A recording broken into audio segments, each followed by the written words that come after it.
فلهم عذاب جهنم ولهم عذاب الحريق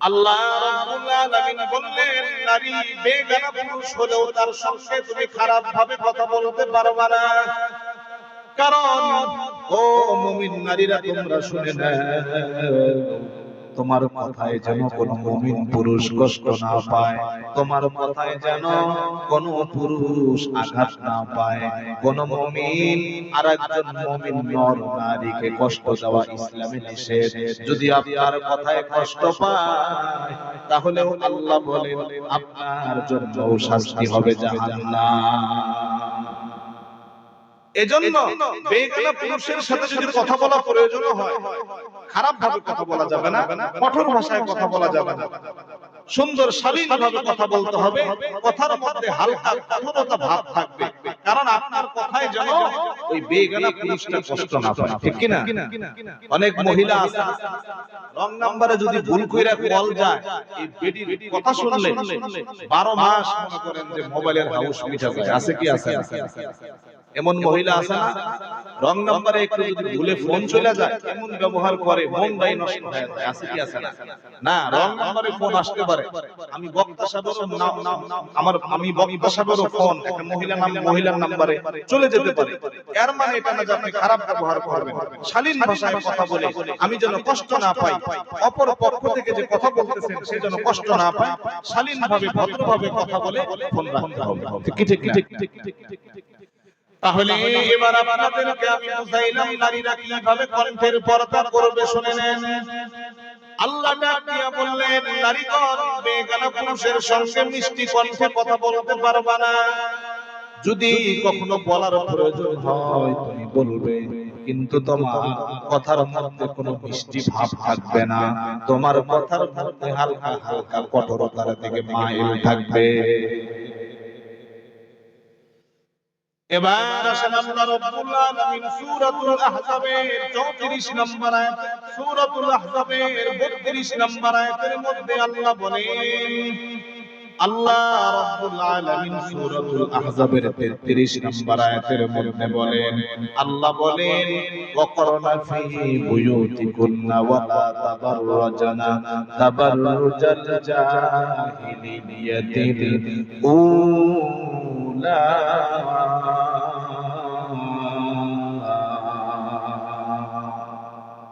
আল্লাহ রাব্বুল আলামিন সূরাতুল আহজাবে নারীর দেহের পর্দার কথা বয়ান করেছেন কিসের পর্দা এ ভাই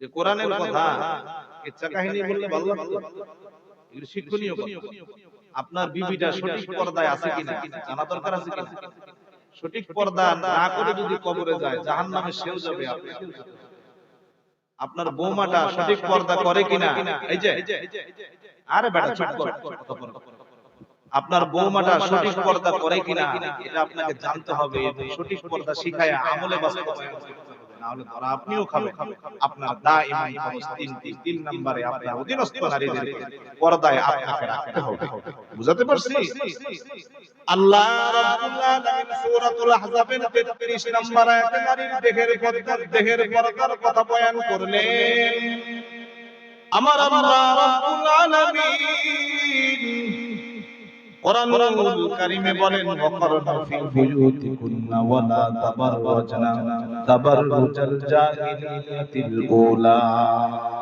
আল্লাহ বলেন ও মুমিন নারীগণ জাহিলি যুগের নারীদের মতো তোমরা বেহায়াভাবে বাহিরে বের হইও না দেহ প্রদর্শন করে বেগানা দেহ প্রদর্শন করে বেপরদায় তোমরা জাহিলি যুগের নারীদের মতো ঘর থেকে বের হইও না এর মানে আল্লাহ রাব্বুল আলামিন এই আয়াতের মধ্যে মুমিন নারীদেরকে ঘরে থাকতে বললেন কোথায় থাকতে বললেন আল্লাহ মুমিন নারীদেরকে ঘরে থাকতে বললেন মহিলা মা বোন প্রশ্ন করতে পারে, মনের মধ্যে প্রশ্ন হতে পারে, আল্লাহ যে আমাদেরকে ঘরে থাকতে বললেন, আমাদের অনেক সময় বাহিরে যাওয়া দরকার হয়, বাহিরে যেতে পারবো কি পারবো না। মুফাসসিরিনে কেরাম ব্যাখ্যা করেছে মুমিন নারীরাও তিন কারণে ঘর থেকে বের হতে পারবে। কয় কারণে? মুমিন নারীরা শুধু ঘরে থাকবে তা নয়, তিনটি কারণের যে কোনো একটা কারণ যদি তার জীবনে দেখা দেয় সেও বের হতে পারবে। তিন কারণে মুমিন নারী ঘর থেকে বের হতে পারবে মুসলমান। এক নাম্বার হলো ব্যক্তিগত কারণ, দুই নাম্বার ধর্মীয় কারণ, তিন নাম্বার আর্থিক সংকটের কারণ। এই তিন কারণে মুমিন নারীরাও ঘর থেকে বের হতে পারবে। তাহলে আল্লাহ বললেন জাহিলি যুগের নারীদের মতো তোমরা বাহিরে বের হয়ো না। মুফাসসিরিনে কেরাম ব্যাখ্যা করেছেন, তাহলে আল্লাহ বলছেন মুমিন নারীদেরকে ঘরে থাকতে। মুফাসসিরিনে কেরাম আয়াতের ব্যাখ্যা করেছেন তিন কারণে মুমিন নারী ঘর থেকে বের হতে পারবে, শুধু ঘরেই থাকবে। কয় কারণ? তিন কারণ মনে রাখবেন। এক নাম্বার হলো ব্যক্তিগত কারণ, দুই নাম্বার ধর্মীয় কারণ, তিন নাম্বার আর্থিক সংকটের কারণ। ব্যক্তিগত কারণ বলতে কি বুঝি? ব্যক্তিগত কারণ বলতে ওই কারণকে বলা হয় মুসলমান, যেই জায়গায় এই নারী নিজে না গেলে সমস্যার সমাধান হবে না। যেমন একজন নারী অসুস্থ হয়েছে, চিকিৎসা নিতে হবে, স্বামী যদি চিকিৎসা নেয় বউ বল হবে, আগে যেতে হবে, স্ত্রীকেই যেতে হবে। এটা হলো ব্যক্তিগত কারণ। এখানে নারীর বিকল্প আর কোনো মানুষ চলবে না। এমন কারণে নারী ঘর থেকে বের হতে পারবে। নারীর মা বাবাকে দেখতে ইচ্ছে করেছে, এক বছর থেকে দেখে না। স্বামী যদি তার মা বাবাকে দেখে আসে তাহলে স্ত্রীর কি মন জোড়াবে নাকি? না না, ওই নারীকে মা বাবাকে দেখতে যেতে হবে। মা বাবাকে দেখতে ইচ্ছে করেছে, বাবার বাড়িতে যেতে ইচ্ছে করেছে, অন্য কেউ যদি যায় তার পরিবর্তে অন্য কেউ যদি যায়, অন্য কেউ যদি তার মা বাবাকে দেখে আসে, মনে শান্তি আসবে না। এখানে স্বয়ং নারীকে সশরীরেই যেতে হবে এবং দেখতে হবে। এমন ব্যক্তিগত কারণ যদি দেখা দেয় তাহলে এই মুমিন নারী ঘর থেকে বের হতে পারবে। এগুলো খাস পর্দা বুঝে নারীরা খালি চিপা চাপা একটা বোরকা পরলে ক্লিয়ার বলবো, বড় মজলিস হইলে তো কথা মন খুলে বল।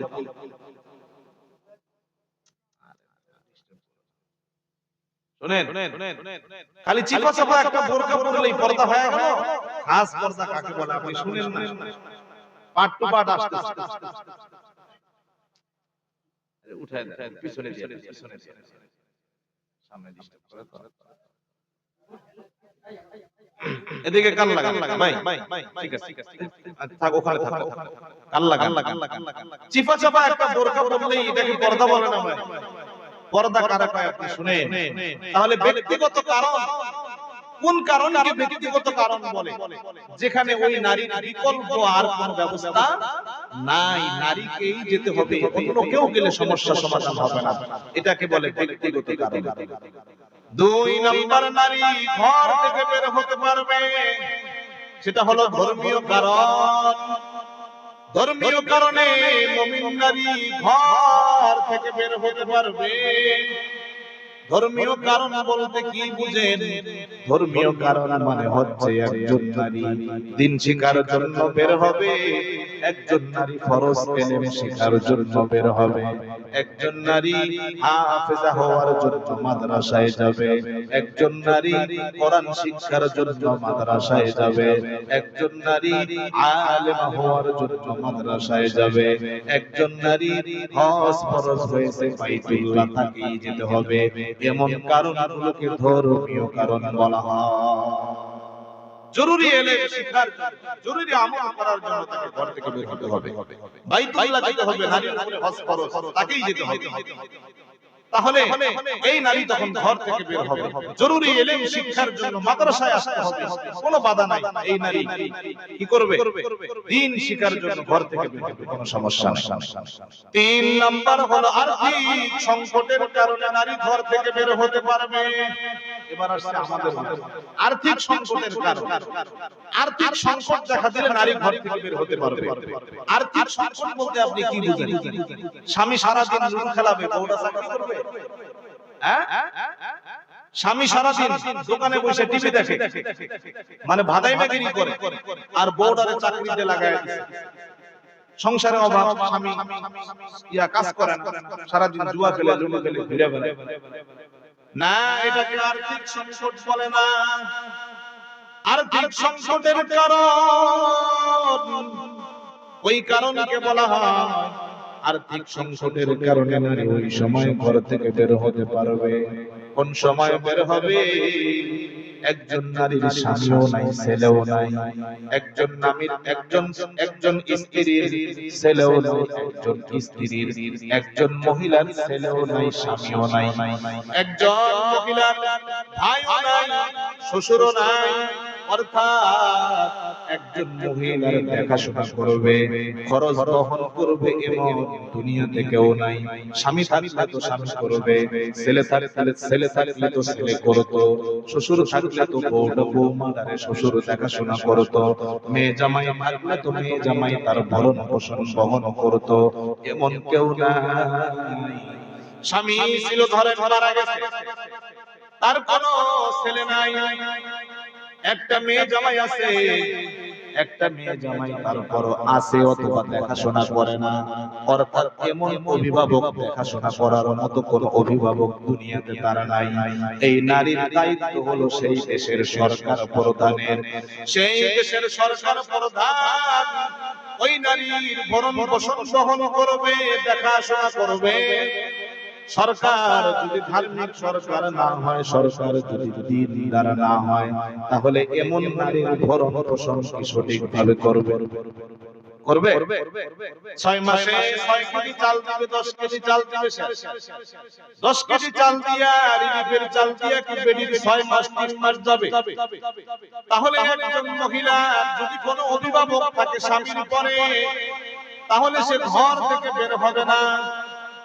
কিন্তু ভরণ পোষণ দেওয়ার মতো, করার মতো এমন কোন অভিভাবক তার নাই। এই নারীর জিম্মাদার হলো সেই দেশের সরকারের। সরকার সহযোগিতা করে না, যতটুকু করে এতটুকু হয় না। এমন বিপদ দেখা দিলে, এমন আর্থিক সংকট দেখা দিলে ওই নারী ঘর থেকে বের হতে পারবে, কোনো বাধা না। কথা কি বুঝছেন? স্বামী থাকলে স্বামী দেখবে, ভরণ পোষণ দিবে। স্বামী নাই, ছেলে দেখবে, ছেলে নাই, মেয়ে জামাই দেখবে, মেয়ে জামাই নাই, শ্বশুর বাইচা থাকলে দেখবে, চাচা আছে তারা দেখবে। হ্যাঁ, এমন কেউই যদি না থাকে, ওনার এরকম দেখার মতো কেউ নাই, অথবা আছে দেখেন, তাহলে সরকার তার সহযোগিতা করবে। পর্দায় থাকা সরকার নিশ্চিত করবে, তার ভরণ পোষণ দিবে ঘরে। সরকার যদি না দেয়, অথবা দেয় এতটুকুতে দিন যায় না, তাহলে এই নারী এটাকে বলে আর্থিক সংকট দেখা দিয়েছে। এই নারী ঘর থেকে এখন বের হওয়ার জন্য ইসলামের নীতিমালা আছে কিনা? তাহলে এই নারী ঘর থেকে বের হতে পারবে কয় কারণে? ক্লাস চলছে, বুঝতেছেন? পর্দার অবস্থা বুঝতেছেন? নারী ঘর থেকে বের হতে পারবে কয় কারণে? আরো জোরে বলেন, কয় কারণ? 3 কারণে নারী ঘর থেকে বের হতে পারবে। ব্যক্তিগত কারণ, ধর্মীয় কারণ, আর্থিক সংকটের কারণে নারী ঘর থেকে বের হতে পারবে। এমন 3টা কারণের যে কোনো একটা কারণে নারী যদি ঘর থেকে বের হয়, বের হওয়ার সময় নারীকে 3টা পর্দা মেনে বের হতে হবে। কয় পর্দা মেনে বের হতে হবে?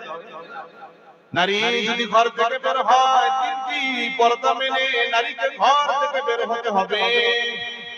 1 নাম্বার পর্দা, আল্লাহ রাব্বুল আলামিন কোরআনুল কারীমে বলেন, يا أيها النبي قل لأزواجك وبناتك ونساء المؤمنين يدنين عليهن من جلابيبهن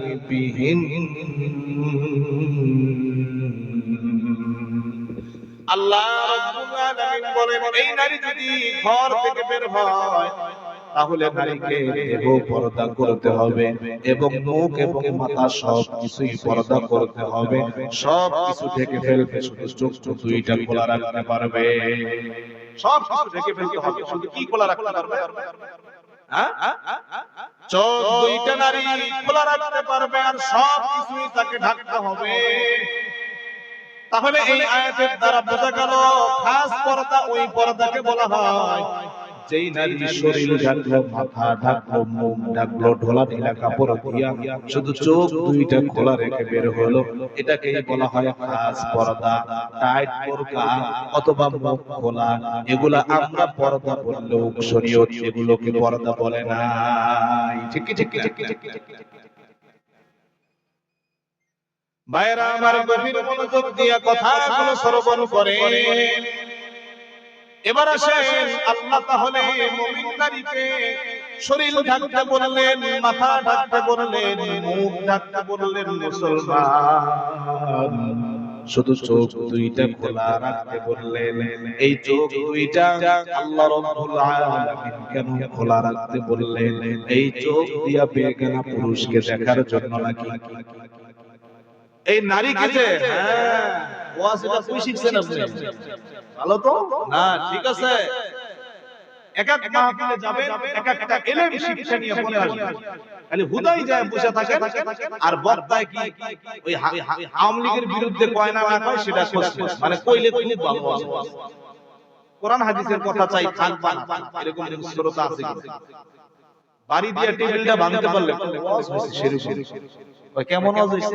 আরে এক বাড়ি দিয়ে টেবিল ভাঙে ফেলাইছে সেরকম বক্তা। এরকম আছে না? প্রত্যেকটা মাহফিলে একটি করে হলেও ইলম শিক্ষা করে পড়ে আসবেন, একটি করে ইলম হলেও আপনি সেখান থেকে নিয়ে আসবেন। আপনার জীবনে কতগুলো মাহফিল আপনি শুনছেন?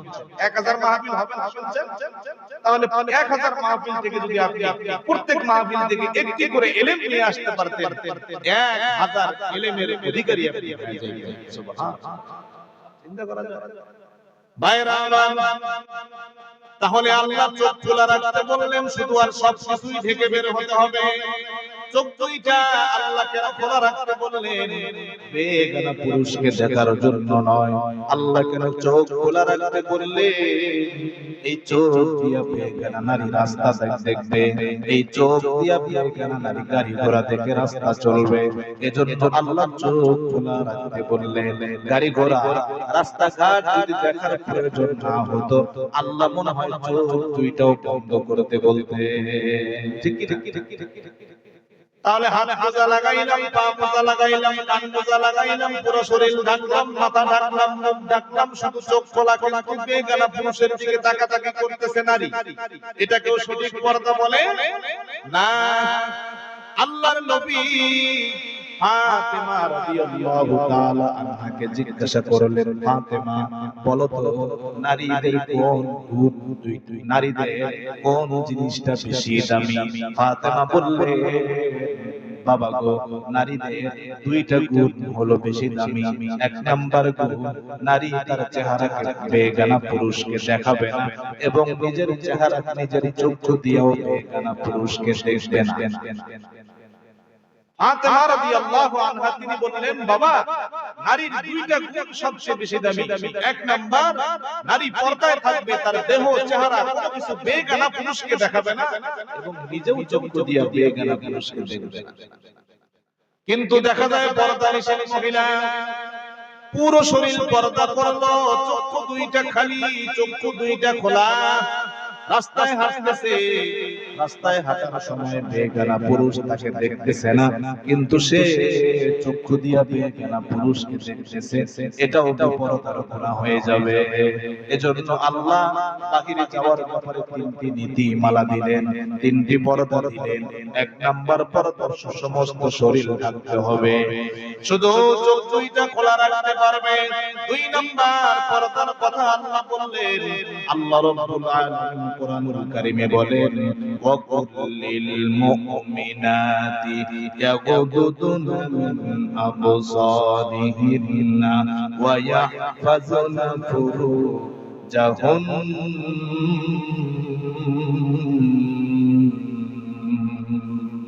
আল্লাহ রাব্বুল আলামিন বললেন, নারী তুমি যদি বের হও, তোমার দুই নাম্বার পর্দা হচ্ছে তোমার চক্ষু হেফাজত করতে হবে। কি হেফাজত করতে হবে মুসলমান? চক্ষু হেফাজত করতে বললেন, অর্থাৎ চক্ষুটাকে নিচের দিকে দিয়ে হাঁটতে হবে, বেগানা পুরুষকে দেখা যাবে না। নিজের শরীরকে যেমন বেগানা পুরুষ থেকে আড়াল করছে, নিজের নজর থেকেও বেগানা পুরুষকে দেখার থেকে আড়াল করতে হবে। তাহলে একজন নারী পুরো শরীর বোরকা পরছে, হাত মোজা পা মোজা সব পরছে, চেহারা ঢাকছে, মাথা ঢাকছে, সব খোলা ঢিলা কাপড় দিয়ে ঢাকা ফেলছে, এবং চক্ষুটাকেও হেফাজত করতে বলছে, চক্ষুটাকেও হেফাজত করছেন, মাথা নিচু করে হাঁটতে, নজর নিচু করে হাঁটতেছেন। তাহলে এই নারী সঠিক পর্দা হইছে কি হয়নি বলেন? হইছে। আল্লাহ বলেন না, আরেকটা পর্দা বাকি আছে। সুবহানাল্লাহ। আর কয়টা পর্দা বাকি? আরেকটা পর্দা বাকি আছে। আল্লাহ রাব্বুল আলামিন বলেন, নারী তুমি যদি বের হও, তোমাকে আরেকটা পর্দা মানতে হবে। এক নাম্বার পুরো শরীর ঢাকলা, দুই নাম্বার তুমি চক্ষুটাও হেফাজত করলা, তিন নাম্বার নারীকে তোমার আরেক পর্দা মানতে হবে। আল্লাহ রাব্বুল আলামিন কোরআনুল কারীমে বলেন, ওয়ালা ইয়াদরিবনা বিআরজুলিহিন্না লিয়ুলামা মা ইউখফিনা মিন যিনাতিহিন।